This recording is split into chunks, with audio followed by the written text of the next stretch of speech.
Hi everyone, Stepan here. In today's video I'm going to continue the series on the Bogo-Indian with the Vitolins Variation, which is not as common as the main line, Queen to E7. This is the main line of the Bogo-Indian, and also not as common as A5, but nevertheless a very good opening choice and can be pretty confusing for white. That's the first thing. And secondly, I think it's the most pleasant way for black to play, which may seem odd at first. We are talking about the move c5. Now, this move is strange for several reasons. Firstly, black is allowing white to double his pawns, so this may be considered as positionally strange and weak, which is true. Secondly, you are giving up your dark squared bishop, and that's the strategy in the Bogo and in the Nimzo. But you're not getting that much in return. Usually, by giving up the dark squared bishop, for example, in the Nimzo-Indian, you double white's pawns. Here, it's the opposite. So how can this still be a viable option for black? Well, we will see. Okay, firstly, when black plays Queen E7, for example, white never wants to take this bishop because Queen takes with tempo, and then black gets to develop for free. Also, if black plays the move A5, which is the second most popular, this is the Vates-Mislov, then of course taking the bishop again would give black a great position, because now the rook has an open file, and there's great justification for this. After c5, after the Vitolins, white never really has any doubts in his mind. He should take the bishop, and this is the main line. Now, this did not open the rook, this did not develop the queen. It simply doubled black's pawns. Now, why does black do that? Firstly, you are getting rid of your c-pawn very early on. You are moving your c-pawn very early on. What does that mean? That means that once the knight develops, it's not blocking your c7 pawn. And usually in queen's pawn openings, it's always about this pawn moving before the knight develops. If the pawn is still on c7, then you have weird openings like the Chigorin, or you have weird variations of normal openings where the pawn is not advanced before the knight develops. You also have openings like the semi-Slav or the Slav, where c6 is played and then the knight goes to d7. So there's always this struggle. So this is a huge issue is resolved in black's position with this pawn getting away. And after the move c takes b4, black has great ways to justify this structural damage.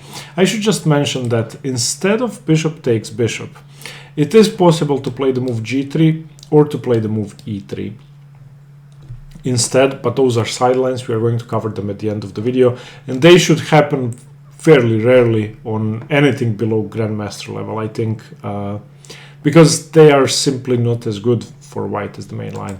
But they're still good, but harder to play. Okay, after bishop takes bishop and pawn takes bishop, there are basically 6 moves for white. We're going to be focusing on 3 moves, g3, e3 and a3.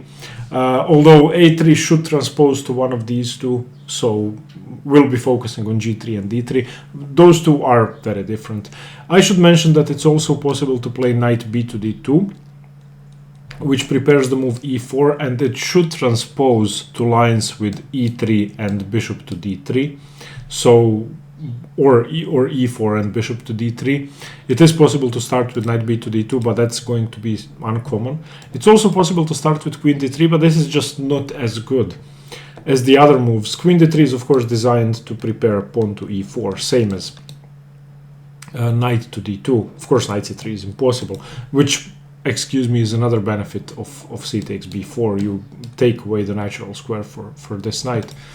So queen d3 is uncommon. You could face it, just castle. It's always correct to castle in these positions, whatever white plays basically. And if e4 comes, you play d6, white plays knight to d2. And as we are going to see, black should just follow his normal development plan, and that's d6, knight c6 and e5. This is going to be what we do in all variations. Before we get to normal theory, I'll just show you one weird move which you should know so that it doesn't confuse you. and that's the move pawn to g4. This is not a good move. I mean, you shouldn't take it, of course. If you take it, then rook g1 and white is better. You should just play a normal move like d5, and there are no problems. The reason why you should play d5 is because if the knight is dislodged, then you don't want to allow an easy d5 by white. So this is the only thing you should mind in this position. So after e3, knight c6, again a normal position, in which for some reason white has weakened himself with the move g4. So this is something you should just ignore. Okay, here is something I would like to talk about before we get into the theory. I think it's important to know the plans and the structures in the position before you start learning the actual moves. So I will try whenever possible to talk about that before I get into the moves. Now, this structure is going to become fairly familiar to you. Again, it will be possible to have this pawn on g2, the bishop on e2 or on d3, and this pawn on e3. So it's going to depend on whether white starts with g3 or e3. Those are going to be the two main setups. Whatever white does, black is doing the same thing. Black plays d6, knight c6, and e5, and goes for a dark squared strategy. If you've seen my previous video on the exchange variation, the same thing can be said about that. And the same thing can be said about any variation of the Bogo. It's a dark squared opening, which means that you want your pawns on dark squares,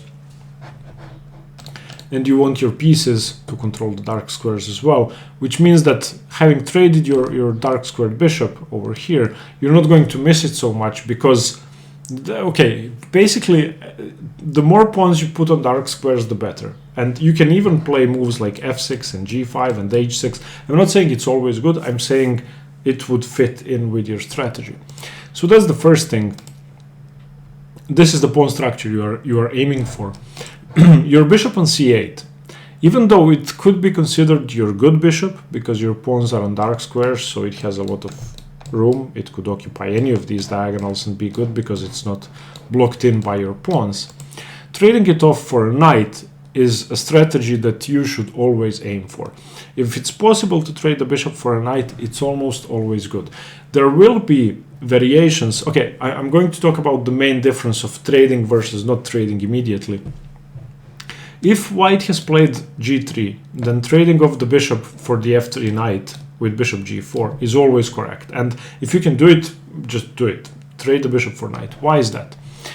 Because you're playing a dark squared strategy, this bishop on g2, which is going to be left on the board, is not going to be able to fight for any of these squares. And that's going to be very important. These squares are going to be the battleground for black. While white is trying to do something on the king side, black is going to be playing on the queen side. So we don't want white pieces to be able to control those squares. Of course, when there's a knight on f3, it controls d4, controls e5. As soon as you trade that knight off, that's not possible. If white is playing an e3 setup, and you play bishop to g4, there's a knight on f3, sometimes it's best not to trade straight away if the bishop is on e2, or if the bishop is on d3, because you want your bishop to sort of be the counterpart to white's bishop in the case of any attack happening. So when the white bishop is pointing towards your king, you might want to use your c8 bishop as a defender. That being said, it's not wrong to trade, it's just riskier. I would prefer to just take on f3 anyway, hope for the best on the king side, and play my dark square thing. Okay, so that's the trade. One more thing you should remember in all lines, when a3 is played, or when bishop takes bishop and pawn takes bishop, if a3 is played, you take it, and that's as simple as that. Now, another very important thing is in this structure, which is going to be extremely common. If d5 is played and you have a knight on c6, remember these two pawns have been traded off. We saw yesterday, and we are going to see in the main line, the knight retreating to b8, going to d7, and then going to c5. That's not bad here, but it's completely unnecessary, because the a3 and a2 pawn are not on the board, you can simply, after d5, play knight b4. Because nothing can disturb that knight. Remember, this knight is not on the board in most cases. So this knight on b4 is going to have no counterpart. It's then going to be possible to secure the knight with a5, giving the knight the a6 square, and then giving the knight the c5 square. So I know this may seem abstract without the pieces on the board. We're going to get to that, but this is the strategy that we are aiming for. So with those rules, general rules in mind, you can I think start learning an opening much easier. Okay, let's get over to the main line straight away. So bishop takes, c takes, and g3. Now remember the setup we are going for. I would like to mention one sideline. It is possible to play with an early b6, but that goes against everything I'm going to show you about the Bogo-Indian, and it's kind of in the way of our usual setup, so I'm going to try not to confuse you with this. So let's just stick to what we know. So castles, bishop to g2, and d6. Okay, here are three moves which you can play without any risk. You castle, you play d6, you play knight c6, and then you play e5.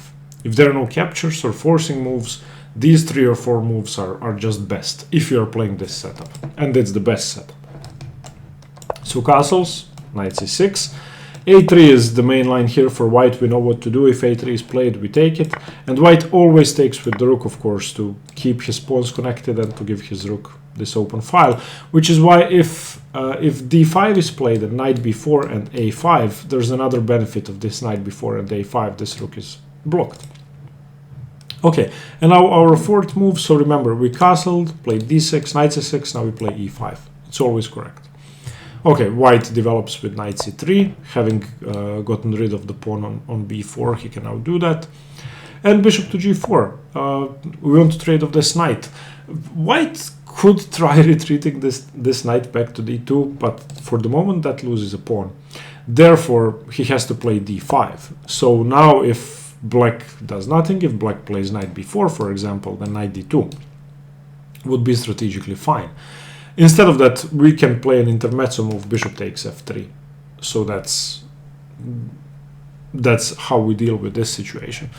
And when bishop takes f3, of course if dc6, then we take with the bishop and we're a pawn up. So, or we're a piece up, excuse me. We're a pawn up, sorry. So bishop takes f3. And knight b4, as we said. Again, you could play knight b8, and you could play knight d7 and knight c5, but that's completely unnecessary. There are no a pawns on the board. And here we see the beginning of a dream position for black.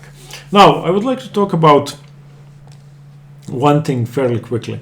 This structure, it may be hard to visualize, but it's very similar to a King's Indian. And if you put black's bishop on g7 and you put the white bishop somewhere, for example on d2, then this is basically a King's Indian structure in which the center is blocked, white is playing on the queen side, and white's pawn structure is facing the queen side, and black's pawn structure is facing the king side. And since you don't have this bad bishop, relatively speaking, you are much freer to do what you want. You don't have to expand with f5. You don't have to start an attack. You have less space, fine, but you have no bad pieces. And playing a dark squared strategy makes way more sense. Having these pawns here doesn't hinder your pieces in any way. Basically, all of your pieces are great. Now, there are weird ways to fight, for white to fight against this setup. But there are no good ways to fight against this setup, and these moves are basically going to be forced. This is mainline theory, this has been played a lot of times, and this is the best way for both sides to play. Now let's see what happens. These are going to be just sample moves, and this is what's likely to be played.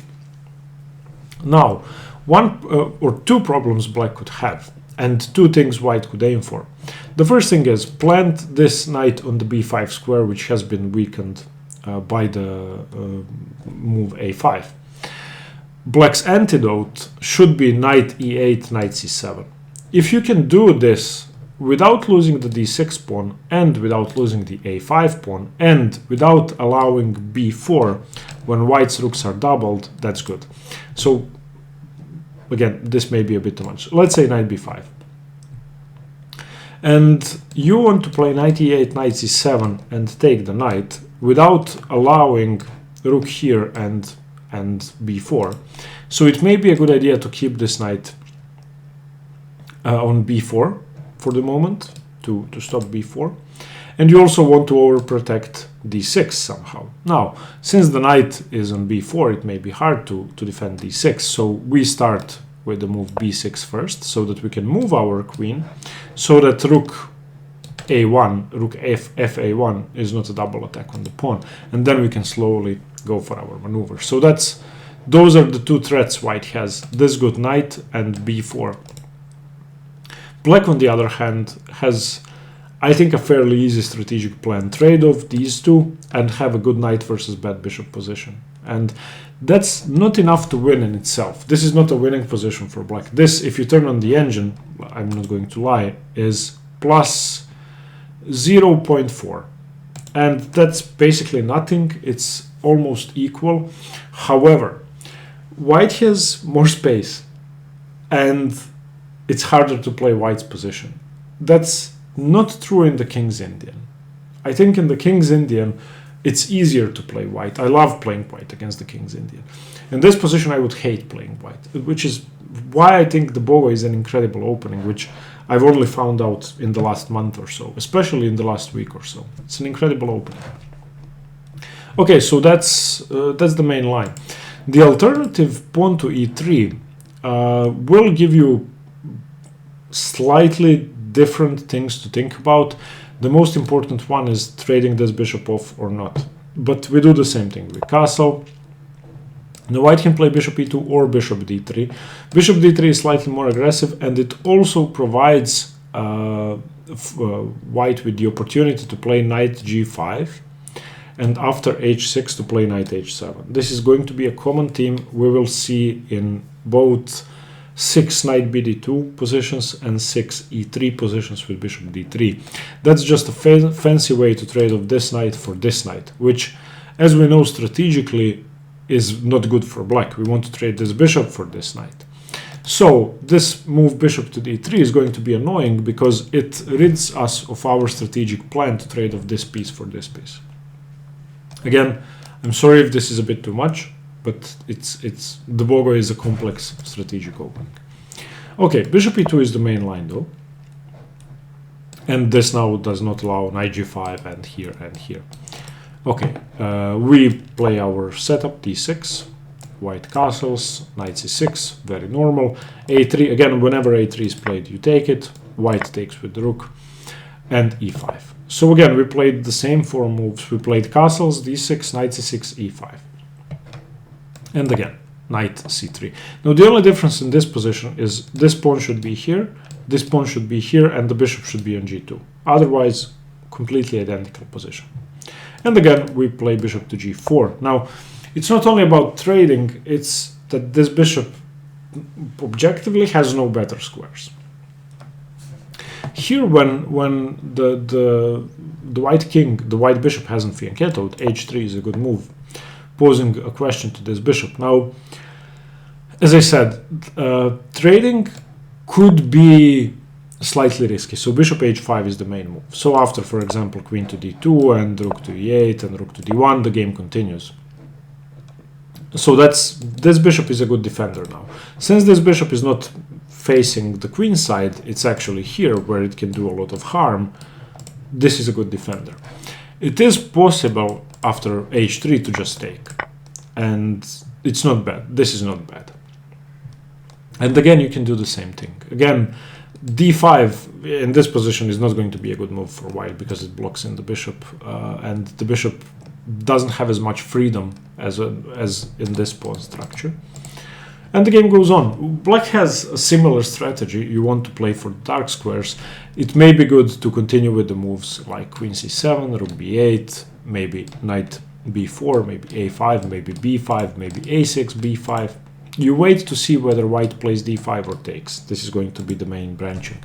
Basically, whenever white takes, for example, let's say rook e8 and take and take. Whenever white takes on e5, he is accepting that the position is equal.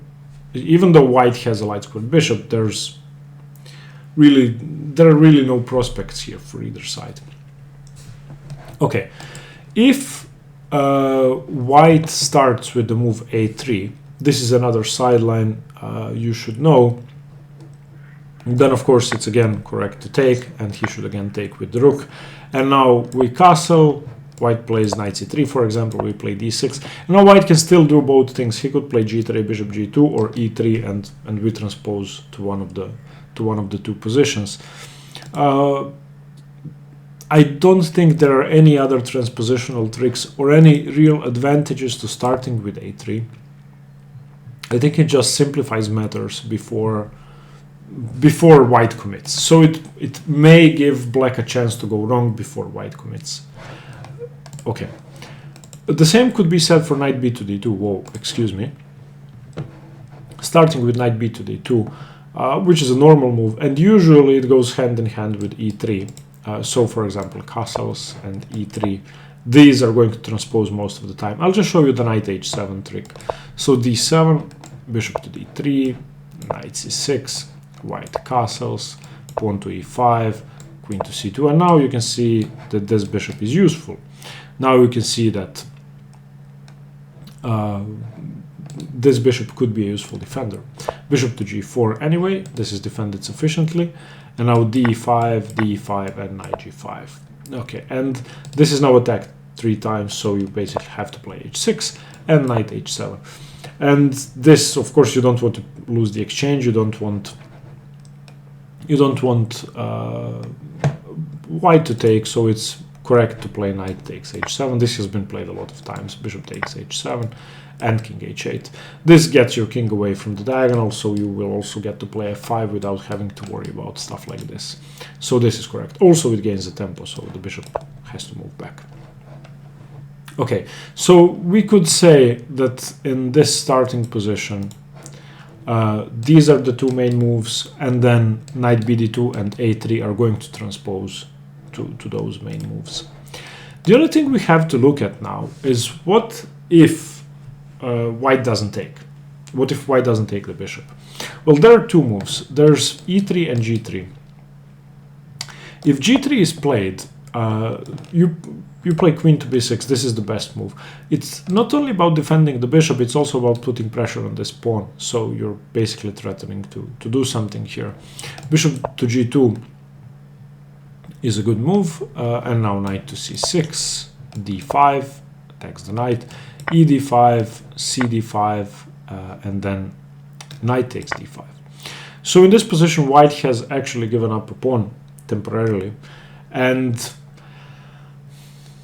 the justification for that, the engine thinks he has enough compensation. The engine thinks this is equal. I would prefer to be black in this position.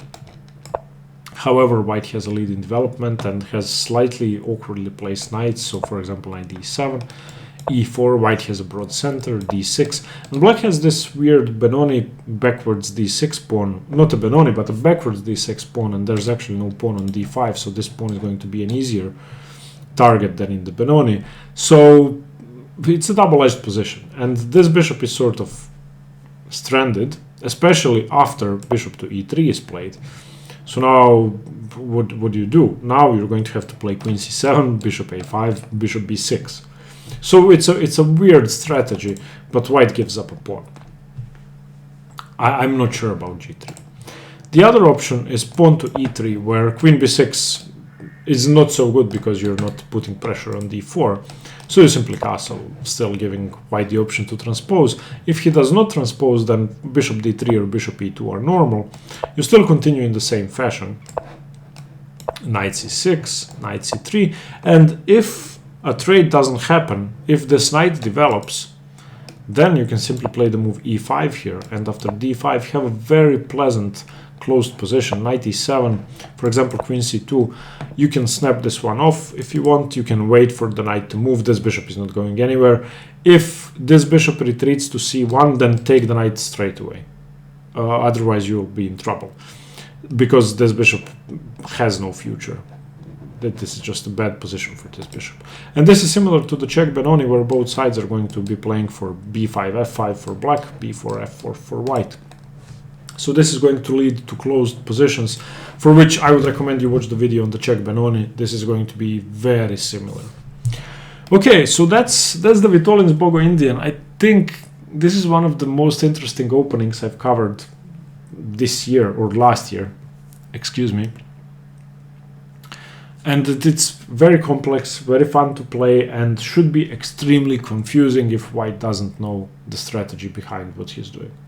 And usually players with white are more familiar with the Nimzo and the Queen's Indian. Okay, thanks for watching. Hope you got something from this video, and stay tuned for more chess. Bye bye.